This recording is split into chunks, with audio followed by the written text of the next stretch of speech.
Assalamualaikum warahmatullahi wabarakatuh. Saya Ismawati, mahasiswi kebidanan Universitas Patriarta. Pada video kali ini, saya akan membahas tentang proses terjadinya menstruasi.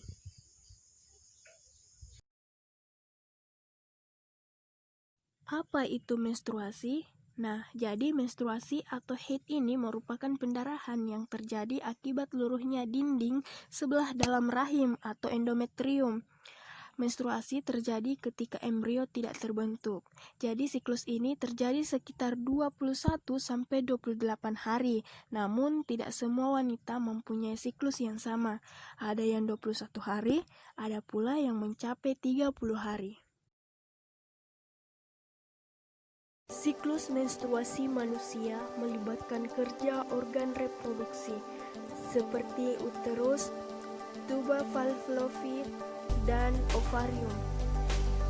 Regulasi siklus menstruasi diatur oleh sebuah kelenjar yang dikenal dengan hipotalamus, terletak di otak dan memproduksi GnRH.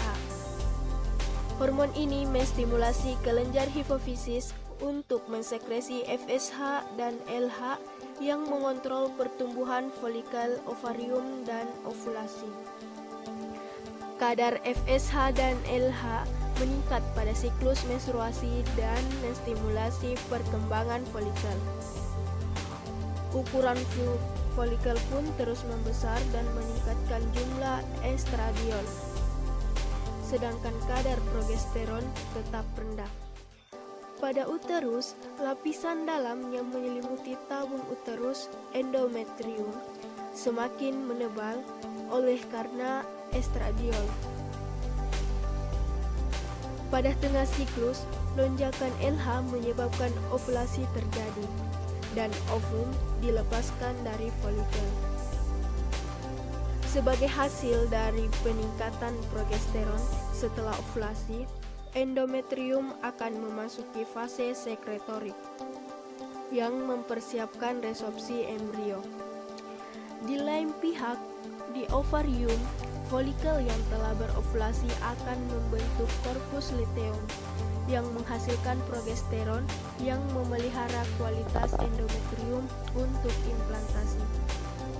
Jika implantasi tidak terjadi, korpus luteum bergenerasi yang menurunkan kadar progesteron dan endometrium akan memulai penebalan lapisan kafum uterus setelah perdarahan terjadi. Dan inilah yang disebut dengan peristiwa menstruasi. Perdarahan menstruasi merupakan peluruhan dinding endometrium uterus yang terjadi 5 hari pertama siklus menstruasi. Kemudian, dengan pengaruh estrogen dari ovarium, endometrium berproliferasi kembali dan menebalkan dinding uterus saat ovulasi. Ovum akan dilepaskan dari ovarium, berjalan di tuba fallopi dan memasuki uterus. Kemudian, ovum akan dikeluarkan bersama perdarahan pada proses menstruasi berikutnya. Jadi, cukup itu yang dapat saya jelaskan mengenai proses terjadinya menstruasi. Lebih dan kurangnya mohon dimaafkan. Wassalamualaikum warahmatullahi wabarakatuh.